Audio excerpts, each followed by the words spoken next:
Yes, you already know what it is. Vibe by Water TV. So, listen, we're going to be here for a 2024 album top 5 roundup. It's crazy to think that it's the end of 2024 already. Like, bro, it's ridiculous. Time is flying. But anyhow, we're here. So, I'm going to give some thoughts and some names of the top 5 albums for this year, in my opinion. Bearing in mind, I'm going to keep it a bean, straight from Jump Street.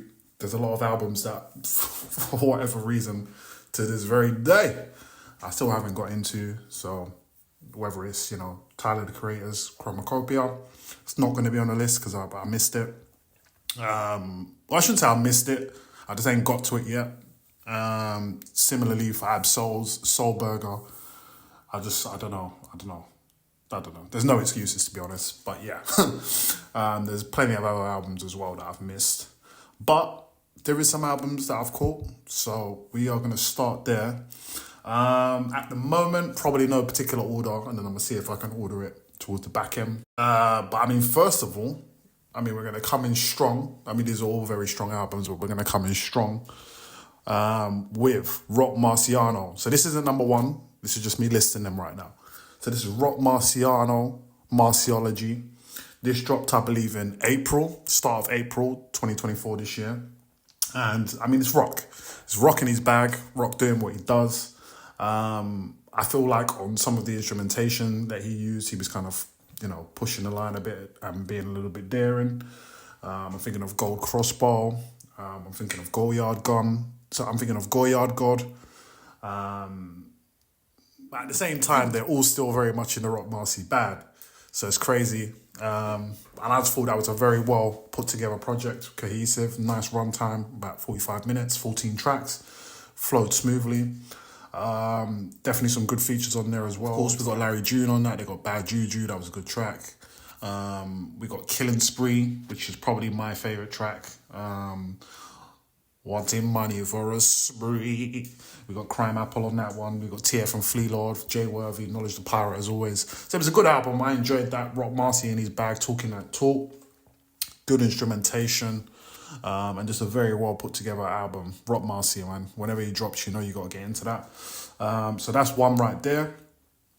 Now we're going to go to Mr. Schoolboy Q with Blue Lips. So this is obviously the first drop from Schoolboy in, I believe, 5 years, close to 5 years, when he had Crash Talk, which dropped, I believe, in 2019, possibly 18.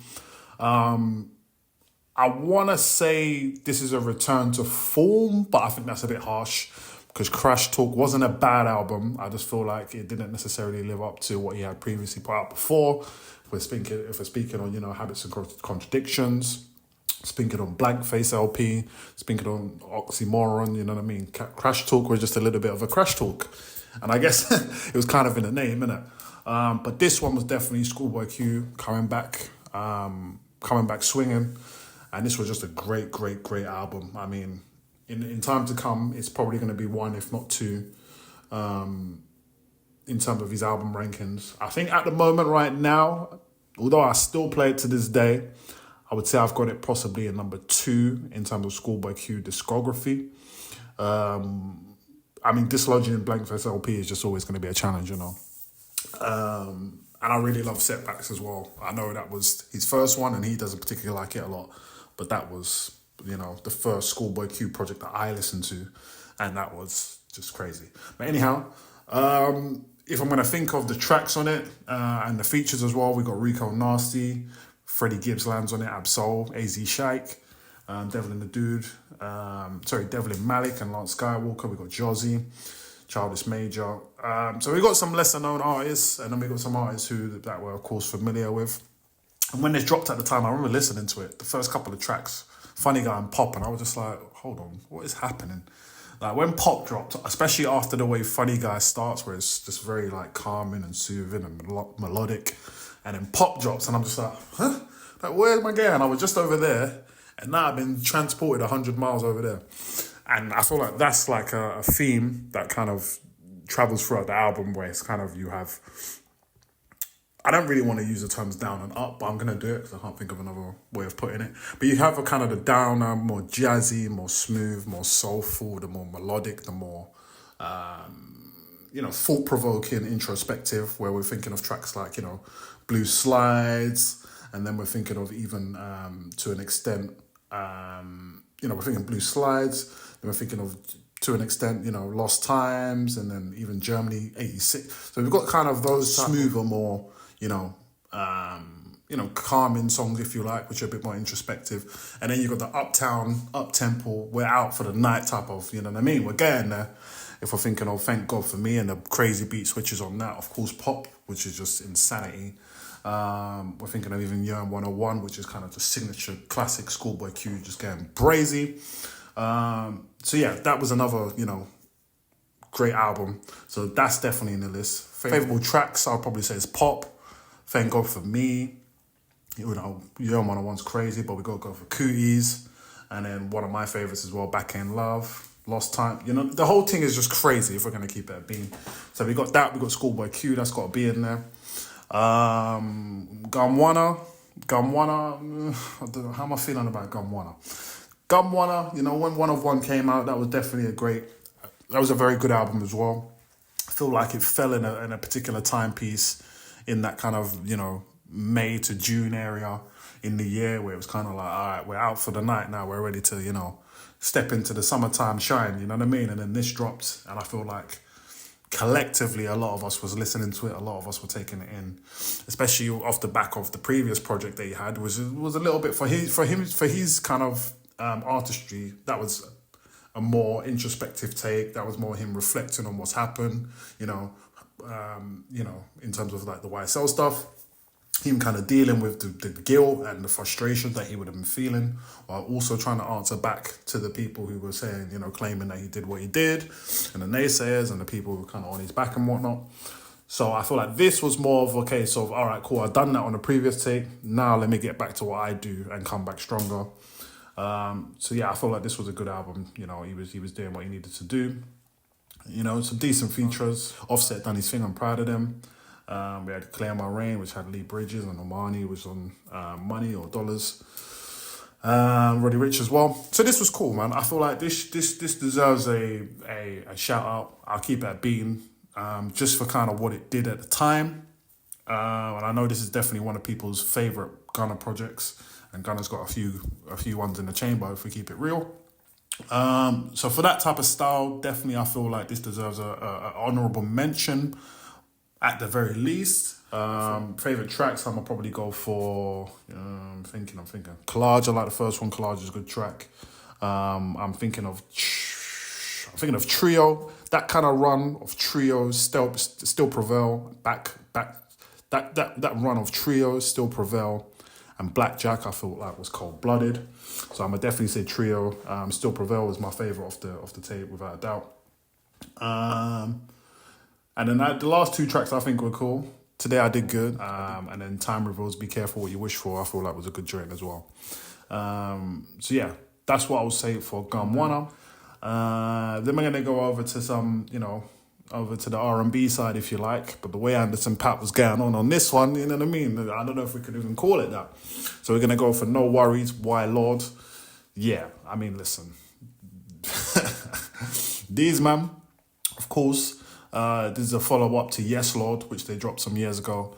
And, there was big expectations on this one. It took a long time. Like, for example, the Where I Go featuring her, that had come out years ago, I feel like, the video. So it was like, it was building to it. It wasn't dropping. It was like, bro, we're getting the announcements. It's coming, but it can drop. Finally, this summer it dropped and smashed it out of the park. We got a little spoken word piece there from Dave Chappelle. Thundercats on this joint. As I mentioned, hers on this joint. Snoop Dogg's on this. Charlie Wilson. It's crazy. So I feel like this just delivered in terms of that kind of thematic of like, trying to stand back up after you've gone through a mad breakup or trying to, get over your loss. That definitely was the central theme. But I just feel like in terms of just the musicality of it, which you can never kind of doubt with these two, and then just kind of the overall execution, I just feel like they both just hit it out of the park in terms of the beats. and then what Anderson .Paak did on his part of it. Definitely, I just feel like it was a great cohesive album, and definitely something that I'm going to be going back to. I've played it a whole lot this year. Standout tracks I'd probably say are 86 Centra. I thought that was a joint. Keep Her, which is just crazy. Thundercat went insane on that one. I like Where I Go. Never did I let the show shady. Hey, cold blooded, crazy. And then second to last track, Walk On By, El Sweatshirt. I feel like that was a joint as well. And Ray Kelly. So yeah, that's in there. Definitely without a doubt that I had to get in there. So I'm thinking also Brownsville Car. Of course, Car dropped this year. The Thief Next to Jesus. On the back end of the summer, I believe in August. And that I feel like was just Car just in his bag, and I feel like he went even deeper in terms of thematically where he was trying to go with it, the messaging he was trying to get across. Of course, it was kind of themed around, I guess, some Christianity teachings, and a lot of things kind of from scripture, from the Bible and whatnot, and kind of around the idea of the others, kind of people who was on the cross besides Jesus, and then kind of an understanding of possibly their life and their thinking, and kind of how they had got to the position they had got to. And I just feel like it was a great album. Carr kind of picked some great instrument, kind of like gospel and Christian inspired instrumentation. And he was just kicking his knowledge, doing what he does, and giving that unique perspective that, of course, you can only get from Brownsville Carr. Of course, he ended up, passing some months later, which I feel like very sad aftermath to this, I guess. And that situation, I guess, shined a bit more light even onto the album. But in itself, it was a great album. I'm thinking of the first track, Bread, Wine, Body and Blood, where he's kind of seemingly sounding like he's critiquing the hip-hop community or culture. But then in the chorus, he's kind of like, older people or critiques, you've come up in a certain environment itself. You've come up in a certain environment yourself. So just because now you seem like you're in an ivory tower, or you've gone to a different place, or maybe you've got out of a certain place, don't now be the weapon that's used to kind of chastise and speak ill on the people that come after you. You know what I mean? So that was a nice track. I'm thinking of Beautiful, with the sample. Beautiful. He'll make it like... It's crazy, cold-blooded. Such Devotion, of course, which was the single, if you like, the first video. Borrowed Time, crazy. And then my personal favourite, I think, has to be Lord Have Mercy. Just that dun, dun, dun, dun, dun. It's so haunting, but at the same time, it's like uplifting as well. It was a weird juxtaposition, I feel like, with that one. But yeah, I enjoyed that. So Carr is definitely in that 5 as well. Then I'm thinking of, who else in it? It has to be Mr. Kendrick Lamar with GNX. Big anticipation for this, whole lot of anticipation, where we had the whole situation with My Man over there, and kind of was building to the album. We was getting people speaking and saying things that, Kendrick is going to drop, and, there's a lot of people doing interviews, and there was a whole lot of motion just bubbling on the back end of this beef, but we didn't really get anything official from Kendrick. We was just seeing maybe texts that he was having with his friends, and then they were posting it and stuff like that. But yeah, for all intents and purposes, we hit November, and then we got a snippet trailer, and then the album dropped shortly after. And there was just so much condensed into, for his standard, a very short album, which runs just under 45 minutes. But he had a lot to say. In the musicality of it, I feel like he had a lot to say, where I feel like now he's embracing kind of the,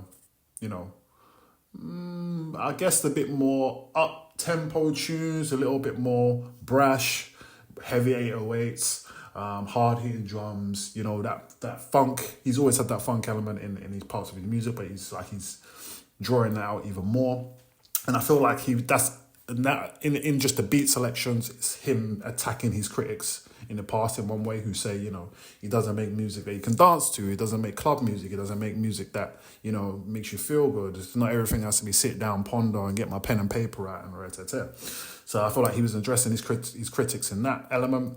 Then obviously, if we're just talking about track one, Whacked Out Murals, he's addressing some people straight on. Talks on Snoop and the fact that he posted Taylor Made. Speaks on obviously Old Boy over there. I feel like he addresses J. Cole in certain things where he's saying, listen, bro, that's you and good for you and that buying on the same type of time you on. Squabble Up, of course, he's getting at people saying, listen, what is it? If it's a thing, then put your hands up, squabble up. Like, you know what I mean? Like, I'm ready. We're getting into Luther, of course, he's doing the Scissor duet, back and forth, if you like. And they were just, doing what they do really, because the chemistry is always just great between the two of them. We got a lot of kind of interpretations or remakings or redos or inspired buys on this album. Thinking of Man in the Garden, which of course has the similarities to One Mike Nas. Reincarnated, which is obviously him telling stories, I guess about himself, but through other prominent figures who he doesn't call out by name. But in the first, especially in the first and maybe part of the second verse, he's doing it all in a 2-pack cadence, over a 2-pack sample, which is just crazy. We've got TV Off, which, was a big statement because I feel like that's the tune that probably sounds the similest to Not Like Us, which was the major smash hit of the summer and of the year. And interestingly enough, it doesn't land on this album. There's no Not Like Us to be seen, which is a flex even in itself. But I feel like TV Off, which is also produced by Mustard, is the one that sounds probably the closest to Not Like Us. It's big, it's grand. It's obviously talking directly to my man as well, but it's also giving that kind of, this is a stadium song. This is the song that's going to be played in a massive arena. This is that one. So, we're going to keep our eyes out on the Super Bowl and see what goes with that. Dodger Blue with some funky, just that funky, smooth LA time, you know what I mean? I'm having a good time type of feel track there. That one features Roddy Ricch on that. So I feel like it was just a great, cohesive, I've almost gone through the whole track list there, it's crazy. And then we had the big bangers and the knocks and the kind of like almost terrifyingly in your face tracks that were, Hey Now, probably Squabble Up you can put into it as well, but especially Hey Now. I'm thinking of TV Off as well to an extent. I'm thinking of Peekaboo. And then later on we get GNX. So, even in some of those tracks, he's putting on some of the more local and up-and-coming LA artists, and he's trying to kind of show people, because there's also was the talk that he don't put anyone on and who's the people who come behind him and the rest. So there's so many doubts that people may have had that I feel like he answered. So undisputedly, that has to be in there. Favorite tracks are probably, I've grown to really like GNX. At first I was like, what the hell is this beat? Like, what's going on? I've really grown to enjoy that. But I would start with probably Peekaboo. I'm thinking of Reincarnated, 100%. I'm thinking of Hey Now, Luther, Squabble Up. GNX is in there. And, Heart Part 6 is the Heart Part 6, innit? I'll leave you guys to go and, you know what I mean? It's the Heart Part 6. What can you say? It's very unlikely you're going to get a heart. That's from Kendrick Lamar anyways. That's not good.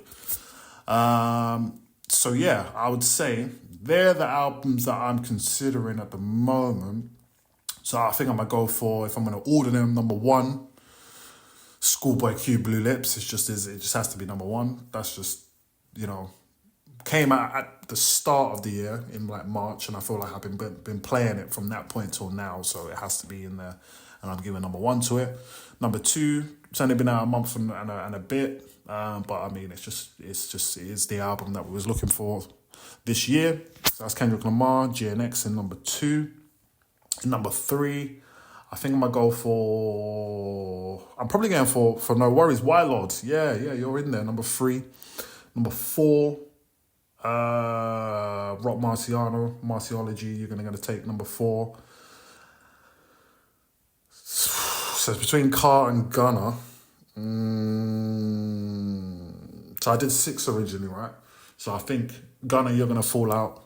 As I say, I mean, on an honourable mention, You know what I mean? Like, you should be excited you made honourable mention, in my opinion. Even though I like you, Gunna, as an artist, but listen, Brownsville Car, Feast Next to Jesus takes number 5. And yeah, man, that's my list.